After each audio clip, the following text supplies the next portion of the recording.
Part 1. You will hear a man and a woman talking about who they would like as their flatmates.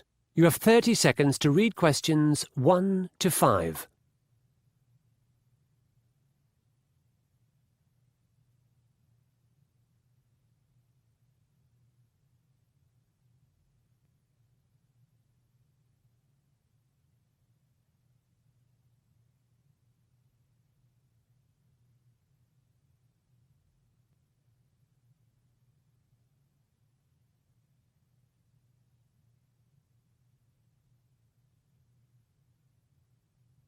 OK, Alex, let's make a decision now. I've got to head off to my parents' place for the weekend, and we'll need our 2 new flatmates to move in soon. Who do we have again? Mauro, Spring, Katia, Lucy, and that lovely girl from Turkey. What was her name? Aziza. I think she's my first choice. She seemed very mature. She did, didn't she? She also said she'd shared a house in Istanbul for 2 years before she came here, so she knows what flatting is all about. That's true. While you were on the phone, I had a talk to her about her part-time job as a telephone counsellor for the Turkish community. It sounds quite steady and well enough paid, so she won't have any problems with the rent, unlike our old flatmate, Tina.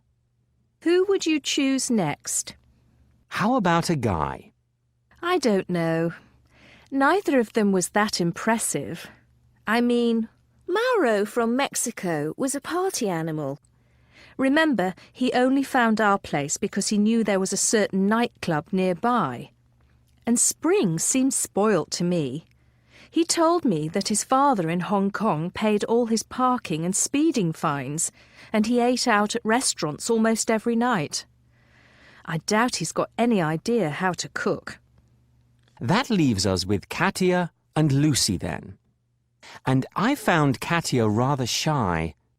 We hardly know anything about her. I think she's the strong, silent type. But while you were showing Mauro around, I had a chat to her.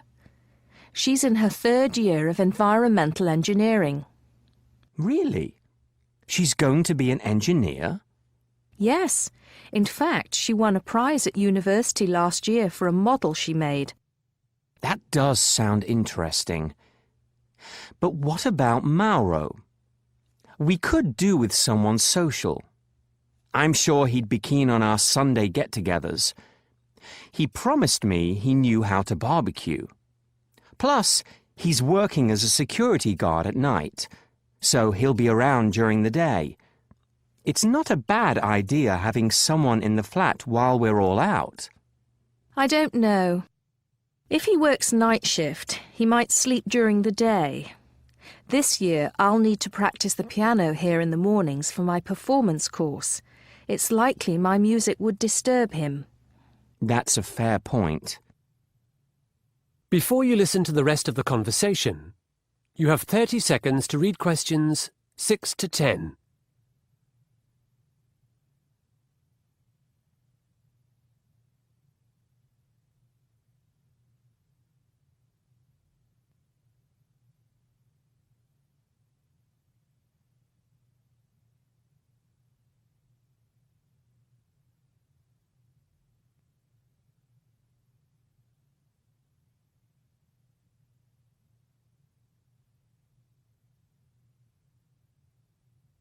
What's wrong with 3 women living here, Alex?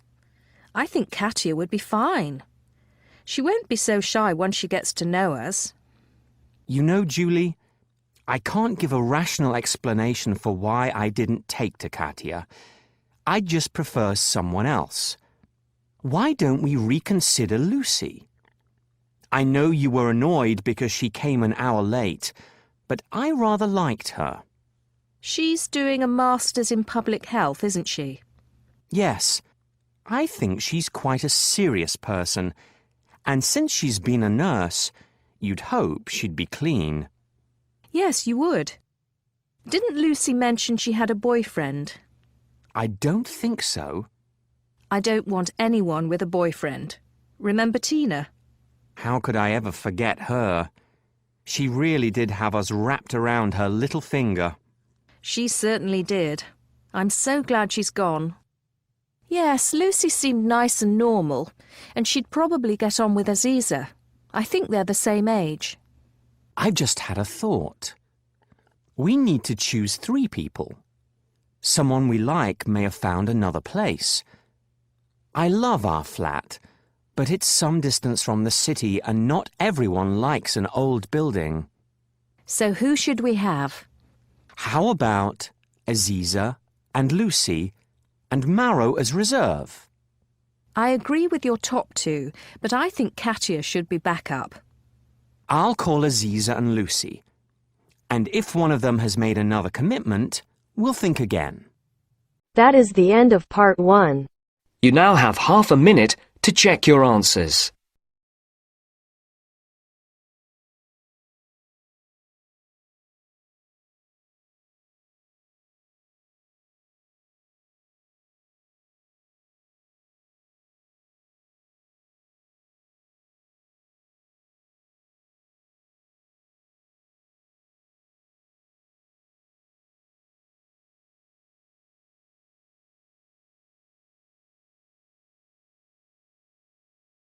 Now turns to part 2.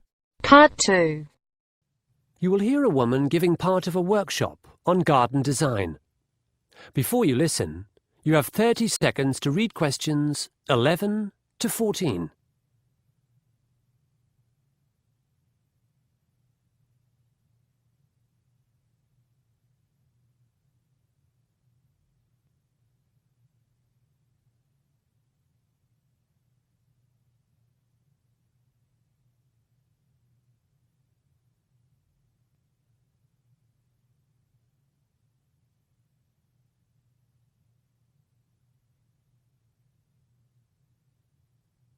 Welcome back to the workshop.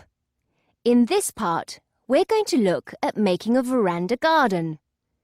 These days, few people can afford to live in a house with a garden, but we can all create a tranquil space on a balcony or veranda. It has long been my belief that a veranda garden softens the sharp lines of the urban environment. Greenery, blossom, and fruit, which attract birds and insects, bring us closer to nature.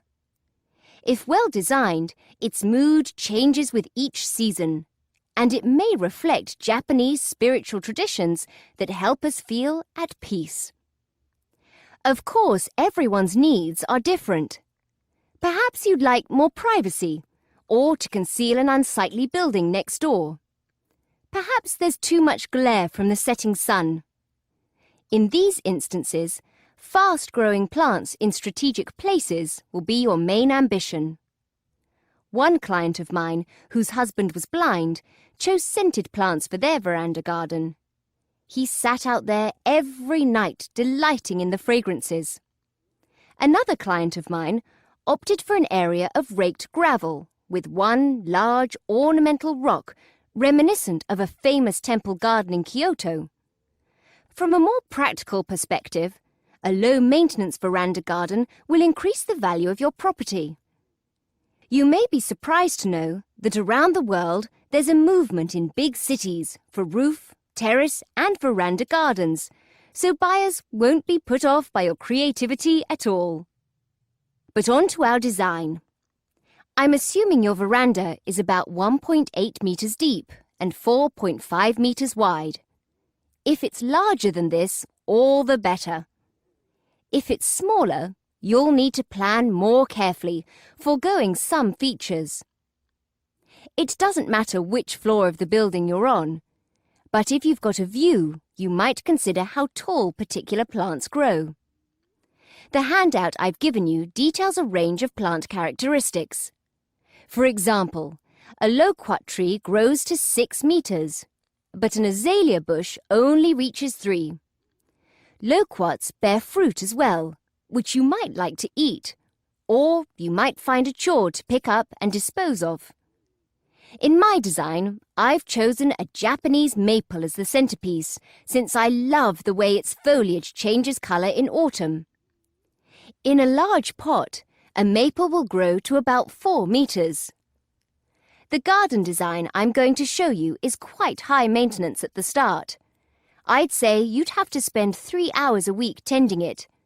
But after a year or so, it virtually takes care of itself. Before you listen to the rest of the talk, you have 30 seconds to read questions 15 to 20.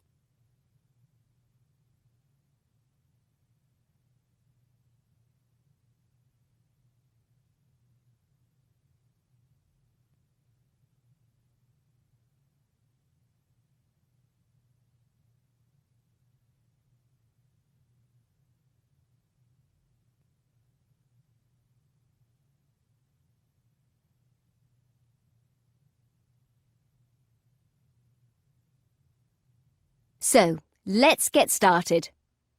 Your veranda probably has a concrete floor and a low brick or concrete wall around it. It's more than likely you've got a drain in the top right corner. The floor of the veranda garden is the first priority. In my design, I've chosen 4 different surfaces to create a sense of space, and because they react in different ways to light and rain. In a small area, you want to maximize texture. I've chosen practical square concrete pavers for the area under the table and chairs, and elsewhere large irregular stones sourced from a river, and small round stones not much bigger than pebbles. There's also an area of sand which is marked with the letter H in your diagram. You'll find this might be popular with your pet if you have one. After laying the floor, most people construct a wooden or aluminium frame over the concrete wall. Onto this, bamboo is attached for plants to climb up. In front of the bamboo, wooden planters or boxes may be positioned. The choice of plants in these is up to you. But again, think about height, shape, loss of leaves, fruit, scent, and cost. Although maples are expensive, they're beautiful, and I've put one in the centre. After you've planted, you'll probably want to buy a really nice set of outdoor furniture. Stackable plastic chairs are a no-no, as in my view, they're part of the ugly, mass-produced culture we're trying to escape. I also discourage people from putting a barbecue on their veranda because they're so seldom used, and they take up such a lot of space. Some people do add features like a small pond or bird bath or a stone lantern to their newly landscaped area. So, happy designing! Any questions? That is the end of part 2. You now have half a minute to check your answers.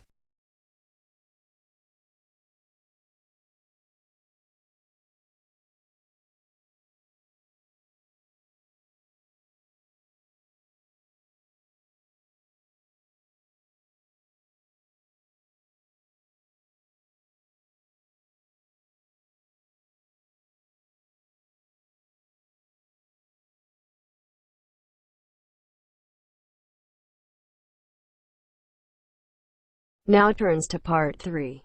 Part 3. You will hear 2 students discussing an essay they are writing together about architecture. Before you listen, you have 30 seconds to read questions 21 to 25.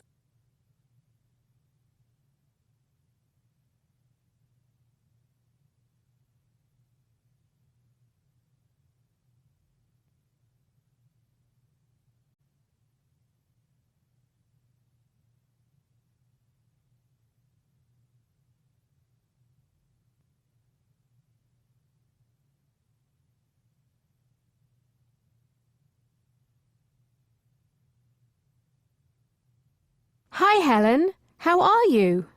I'm actually pretty excited about the research I've been doing. I've found out heaps about Art Deco architecture in New Zealand. While all the major cities there have pockets of Art Deco, it seems that Napier, a small city on the east coast of the North Island, is considered one of the world's purest Art Deco enclaves. There are so many examples of the style still visible today. Really?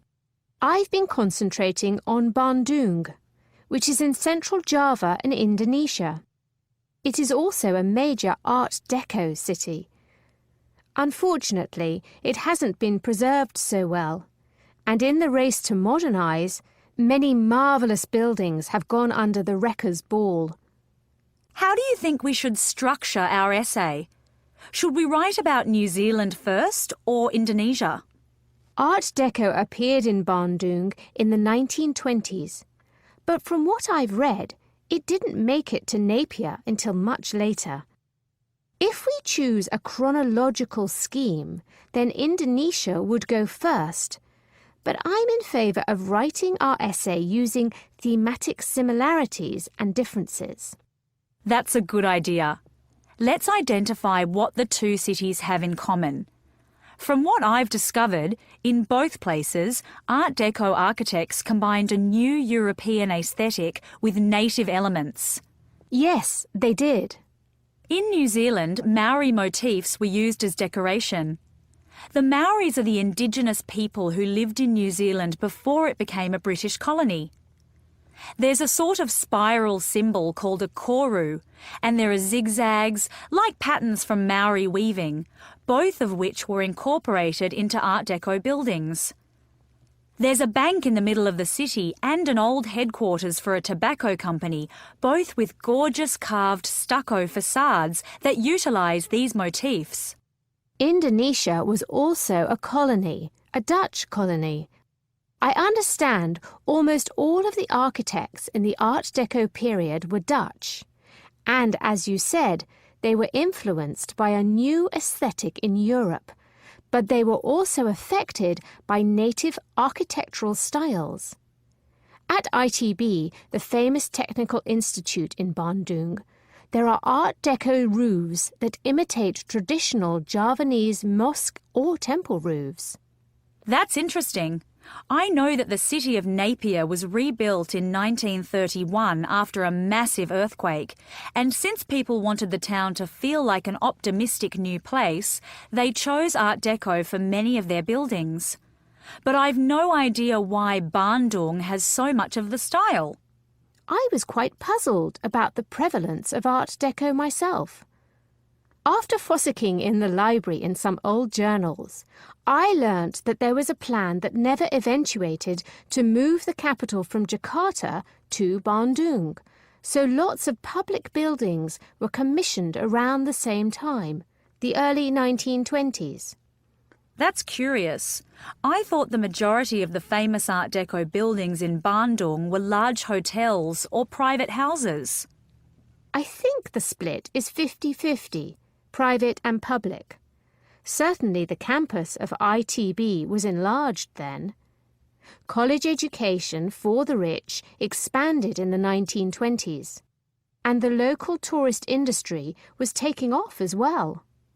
You're right, we've got tourism to thank for the grand Art Deco hotels like the Savoy and the Pranger, built in the late 20s and early 30s. Photos of the foyer and ballroom of the Pranger are so romantic. Before you listen to the rest of the conversation, you have 30 seconds to read questions 26 to 30.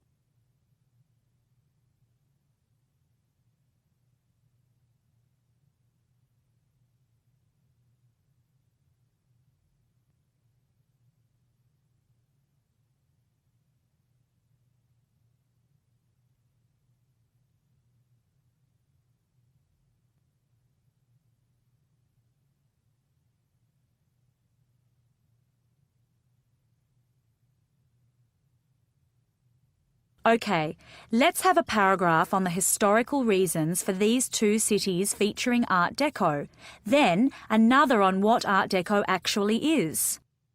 It's a French term, isn't it? Yes, one influence was the 1925 Paris International Expo of Decorative Arts. But Art Deco was chiefly a reaction against the previous style of Art Nouveau, which had held sway from the end of the 19th century.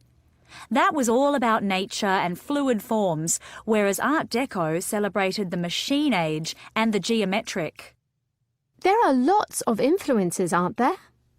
Should we include anything on building materials? Definitely. They were different from the past. More concrete was used, more steel, more glass. These days, people rave about Art Deco, but at the time, it was considered somewhat low class because the materials are quite inexpensive and fabrication was rapid. These concepts were in stark contrast with some of the previous notions of craftsmanship in building. Yes, we'll certainly need a paragraph on materials. That is the end of part 3. You now have half a minute to check your answers.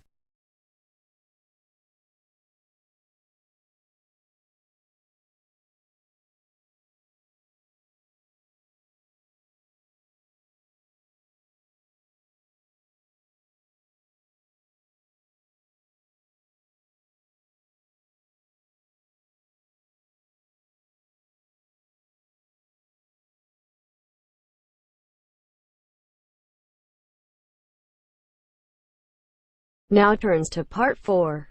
Part 4. You will hear a lecture on wetsuits.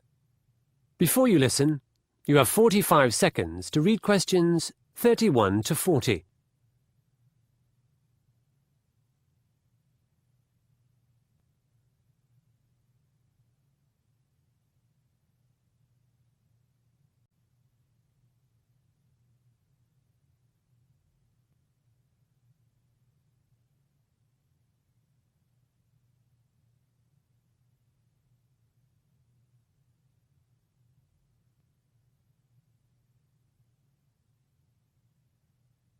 Welcome to the Monday Design Forum. Today's item is the wetsuit, used by water sports enthusiasts, by surfers, divers, canoeists, and long-distance swimmers. Long distance, mind. I'll tell you about the great swimsuit debate a little later.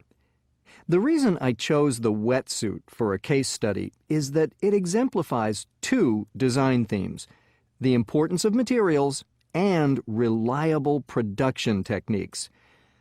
I may not look the sporty type, but I've been diving for 20 years. In that time, I've had 8 wetsuits. Like much else after 1945, technology has just kept on changing. My first wetsuit was French and very expensive. It was made entirely from sponge rubber. It looked great, but it was horrible to get into and out of, and it weighed a ton. In general, first-generation wetsuits were liable to rip when being removed and were rather heavy. Pretty soon, I swapped my Pesh Spore for a lighter neoprene version. So, what's neoprene? It's a synthetic material considerably lighter than rubber. It's still spongy because it contains tiny bubbles of nitrogen gas. Since gases have lower thermal conductivity than liquids or solids, that is, they don't transport heat well, the body heat of a person wearing neoprene escapes only very slowly through the material. This means that a diver in a neoprene suit stays warmer longer than one in a suit made from rubber.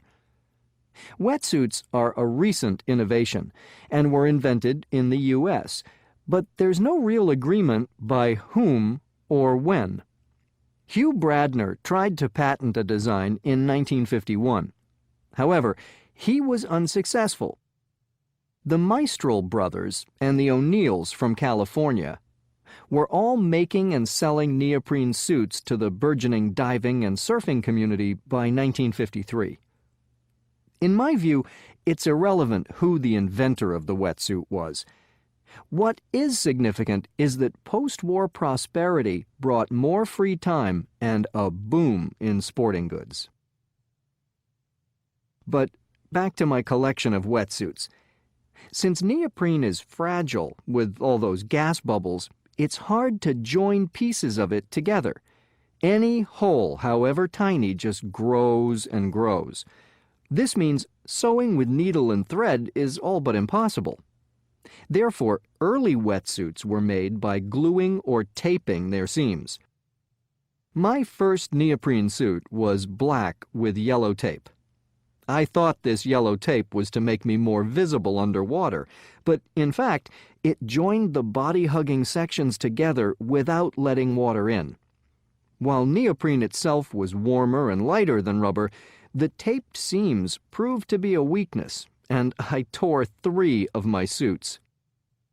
Suit number 5 was much stronger. Aside from being bright blue, my new suit came with Lycra backing, which was a technological breakthrough. This meant my suit was a bit like a sandwich. There was Lycra on the outside and inside, so putting on and taking off were easier, and there was neoprene in the middle for insulation. By the early 1980s, there'd been a revolution in wetsuit production. No glue, no tape, but a new kind of stitching. In fact, a technique called blind stitching had been developed. With this, a curved needle in a sophisticated sewing machine is used. The stitching dips into the Lycra backing, the top bread of the sandwich, but doesn't pierce the neoprene filling inside. Remember, neoprene is susceptible to tearing, so covering it with Lycra was a smart idea. Suddenly, wetsuits were warm, light, and durable. This revolution is important for design students because without this sewing technique, wetsuits would have continued to rip and remained the preserve of the rich. In design, you want a product that's unique, reliable, and affordable. I admit I'm still wearing my neoprene suit from 3 years ago, but I've heard there are now models on the market with inbuilt heating panels, and yet others made from a mix of fibers that include merino wool and titanium. At the start of this lecture, I mentioned there'd been a swimsuit controversy. Essentially, a wetsuit not only keeps a person warm, but also provides a swimmer with a lift in the water. Unsurprisingly, swimmers wearing wetsuits break more records, so the International Olympic Committee has declared that only long-distance swimmers can use wetsuits. In short events, they're banned. That's all from me. I'm off to the beach. That is the end of part 4. You now have half a minute to check your answers.